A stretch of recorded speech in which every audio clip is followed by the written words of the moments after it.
अच्छा, past perfect tense.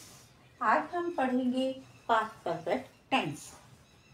इस tense के वाक्यों के अंत में चुका था, चुकी थी, चुके थे आदि शब्द आते हैं। पहचान क्या हुई? चुका था, चुकी थी, चुके थे आदि शब्द। जैसे सूर्य निकल चुका था, मोहन गाना गा चुका था।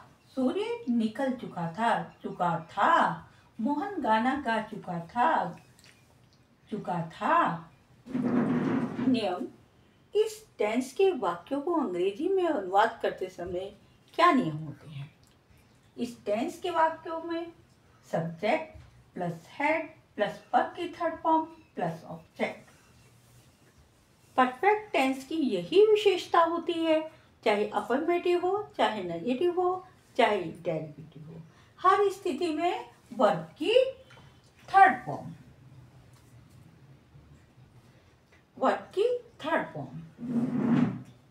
सूर्य निकल चुका था, the sun had risen. Mohan गाना गा चुका था, मोहन हैड संग सॉन्ग। ये थे हमारे सिंपल पास्ट परफेक्ट। एक वाक्य में एक ही कार्य। सूर्य निकल चुका था, एक ही कार्य निकलने का।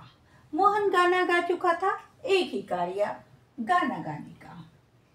लेकिन जो इसमें कॉम्प्लिकेटेड सेंटेंस होते हैं, जटिल वाक्य होते हैं, उनमें एक ही समय में दो कार्य होते हैं।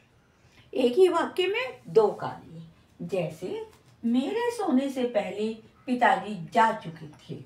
अब इसमें कौन कौन से काम है? एक सोने का, एक जाने का।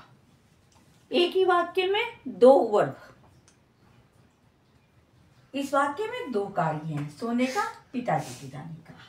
नियम: जो कार्य पहले, उसमें पास्ट परफेक्ट, अर्थात वाक्य में हमें ऐसा लगता है कि ये कार्य पहले हुआ तो उसमें आता है past perfect. Past perfect means verb की हेड प्लस वर्ब की third form. Head plus verb की थर्ड फॉर्म। और जो कार्य बाद में होता है उसमें सिंपल पास्ट का प्रयोग करते हैं।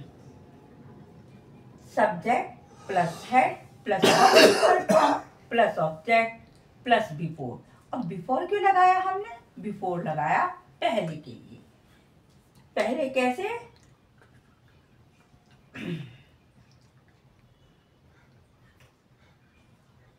मेरे सोने से पहले, जो पहला शब्द है इसके लिए हमने बिफोर का प्रयोग किया है। मेरे सोने से पहले पिताजी जा चुके थे।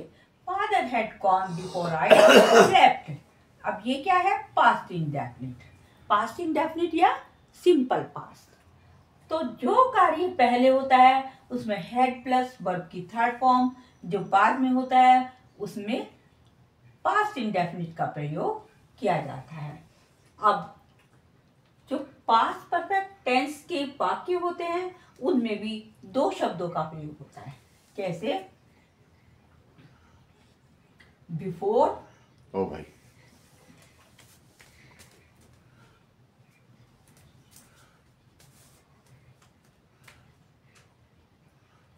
Before, after.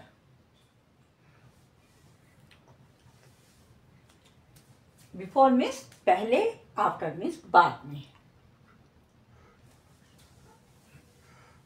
अपना कार्य करने के बाद राम स्कूल चला गया था। बाद या पश्चात एक ही बात होती है। Ram went to school after he had done his work. उसने पहले क्या किया? उसने पहले अपना काम किया, उसके बाद स्कूल गया। तो he had done his work. He किसके लिए आया है? राम के लिए आया है। Ram went to school after he had done his work. Ram ने पहले काम किया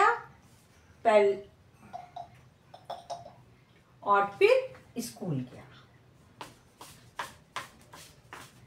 अब हमने क्या पढ़ा? पास्ट परफेक्ट टेंस कितने प्रकार के? 2 प्रकार के। एक ऐसे वाक्य जिसमें एक समय में एक ही काम होता है, एक ऐसे वाक्य जिसमें एक ही वाक्य में 2 कार्य दिखाई देते हैं। जो कार्य पहले होता है उसमें हम हेड प्लस वर्ब की थर्ड फॉर्म लगाते हैं, हेड प्लस वर्ब की थर्ड फॉर्म लगाते हैं। जो कार्य बाद में होता है उसमें हम पास्ट इंडेफिनिट लगाते हैं। वे परीक्षा में असफल हो गए थे। They had failed in the examination. रेलगाड़ी स्टेशन छोड़ चुकी थी। The train had left the station. Thank you for watching. Please subscribe my channel. Thanks again.